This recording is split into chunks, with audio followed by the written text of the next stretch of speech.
Biz қыдырсақ қайқа барамыз? Егерге барамыз. Егерге барамыз. Қандай театрларды білесіздер Алматыда? Әуезов театры. Вообще театрға бармаймыз. Апайларың театрға бармай ма? Апарған емеспіз. Енді апарыңыздар. Әуезов театры, Лермонтов театры, жасөспірімдер театры, бізде Алматыда театр көп. Кино театр, кино көреміз ғой, Арман кино театры, Целинный кино театры, Жетісу кино театры, Алатау кино театры. Бұның бәрі Дінмұхамед Қонаевтың салған ғимараттар, қазір сіздерге айтып отырған. Музей. Алматы қаласында ең ірі 2 музей бар. Ол орталық музей және Қастек өнер музейі бар. Бардық оларға? Келесі жолы міндетті түрде барыңыздар. Ата-аналарыңызға айтыңыздар.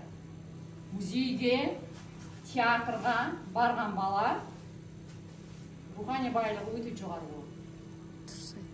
Егер ерігіп бармайды музейге, музей мен театрға баратын бала өте мәдениетті болады. Мәдениеті өте жоғары болады. Мысалы, сендер Қонаев музейіне келдіңдер, Қонаевтың кім екенін білдіңіздер. Сіздер басқа балалардан ерекшелігіңіз Қонаевтың кім екенін білесіздер. Өйткені кім келеді музейге, сол адамның есінде сақталып қалады. Егер апайларың сабақ өтсе 45 минут Қонаев кім десе, біреуіңде ешқайсысын естеріңдер қалмайды. Өйткені сендер көзбен көрген жоқсыңдар. А мынаны уже көрдіңіздер, бұл өмір бойы естеріңізде қалады. Яғни Алматы қаласы мен Қонаев қаласының қаншалықты байланысты екенін.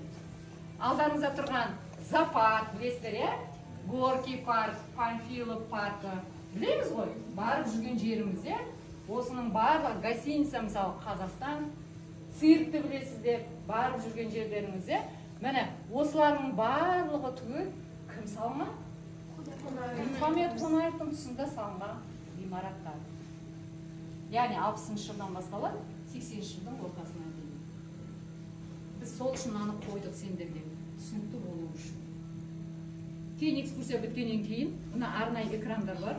Сол экрандар арқылы осы әрбір ғимараттан тарихын, фильмін көргеніңізге болады. Экскурсия біткеннен кейін ана жерде экран бар. Сол жерде деректі фильмдер бар, Қонаев жайында. Әр бұрышта экрандар қойылған.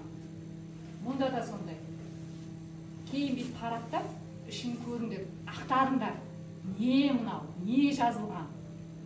Ананың ішіне мысалы Қонаевтың кептерлерін жақсы көргені, әйелімен қалай танысқаны, зажигалка жинағандары, мылтықтар жинаған, оны кім берген, бәрін көргеніңізге болады.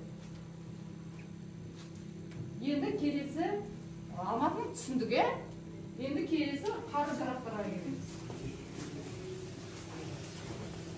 Мына алдарында тұрған қару-жарақтар коллекциясы. Бұл қару-жарақтардың барлығы сыйлыққа берген. Бәрін түгел ойламаңыздар, мылтықты алып Қонаев ақай берген деп. Біреуін де байланбаған. Өйткені жай ғана сыйлыққа береді, үйіне қойып қояды. Сыйлыққа береді, үйіне қойып қояды. Есте беретіндей. Тек қана бір ғана мылтықты Қонаев пайдаланған. Алдарыңызда тұрған Қонаевтың жеке мылтығы Барс деп аталады. Берген сыйлыққа досы Брежнев Леонид Ильич. Ол кісі соғының бас хатшысы болған. Берген сыйлықтар ерекше, бұл 9-шы номердегі Назарбаев. Бірінші президентіміз біздің Нұрсұлтан Әбішұлы Қонаев жетістікке толғанда берген. Көрдіңіздер 9-да қанжарлар. Өзбекстанның басшысы берген, Рашидовтың бергені.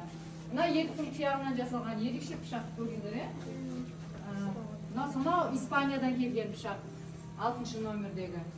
Мына кездіктер, семсерлер, оны Орта Азия әскери ұжым берген. Барлығы түгел, айтып отырмын, сыйлықтар. Германиядан, Югославиядан, Кубадан келген сыйлықтар.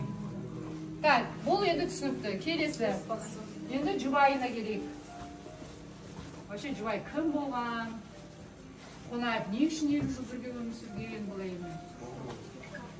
Балалар болмаса да. Жұбайы Зухра Шәріпқызы Ялымова, толық аты жөні.